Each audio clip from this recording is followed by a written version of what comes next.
زندان میں رکھا گیا ہے، مگر شہادت سے پہلے زنجیر کو کھول دیا گیا ہے، رہا کر دیا گیا ہے، مگر یہ موسیٰ کاظم ہے جن کی شہادت کے بعد بھی جسم سے زنجیر متصل رہی۔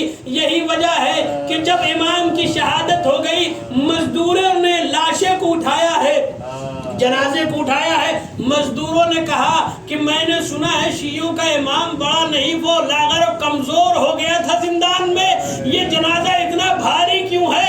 لوگوں نے کہا ذرا جنازے کو اوپر دیکھو، بڑی موٹی موٹی زنجیریں ہیں۔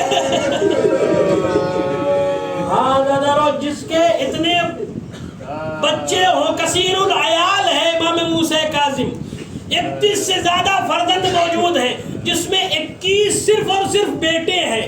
عزیزانو، ایسے امام کی شہادت مظلومیت کا یہ عالم ہے کہ مزدور جنازہ اٹھا رہے ہیں۔ محسوس کریں گے، آخری جملہ ہے عزیزانو، مزدور جنازہ اٹھائے ہیں اور جنازے کو لانے کے بعد بغداد کے پل پر رکھ دیا۔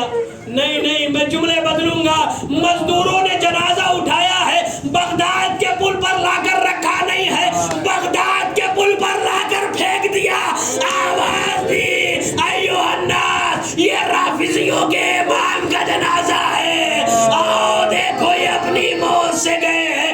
ایک دستہ آگے بڑھا، اس نے آن کے کہا مولا کیا آپ اپنی موت سے اس دنیا سے گئے ہیں؟ مولا کے لب ہلے، مولا نے کہا قتلن قتلن قتلن، مجھے قتل کیا گیا، مجھے قتل کیا گیا ہے، مجھے قتل کیا گیا ہے۔ 3 دن تک مولا کا جنازہ پورے بغداد پر پڑا رہا، حکومت کے ڈر اور خوف کی وجہ سے کسی میں جرت نہیں تھی کوئی امام کے جنازے کو لے جا کر دفن کر دیتا۔ ہاں 3 دن جب گزر گیا تو سلیمان آگے بڑھے، کچھ شیعہ آگے بڑھے، انہوں نے امام کے جنازے کو اپنے قبضے میں لیا ہے اور لے کر آئے ہیں۔ امام رضا اعجاز سے آ گئے 8ویں امام، امام نے غسل دے دیا، کفن پہنا دیا۔ ہاں زیادہ یہ موسیٰ کاظم ہے، دوسرا جنازہ ہے، 3 دن بعد غسل و کفن دے دیا گیا۔ ایک امام اور ہے، حسین غریب کربلا کے میدان میں، آپ کا جنازہ بھی 3 دن تک بے غسل و کفن پڑا رہا۔ بیٹا موجود تھا مگر ہاتھوں میں ہتھکڑیاں، پیروں میں بیڑیاں، گلے میں خار۔ وَسَيَعْلَمُ الَّذِينَ ظَلَمُوا أَنَّ اللَّهَ وَإِنَّا إِلَيْهِ رَاجِعُونَ۔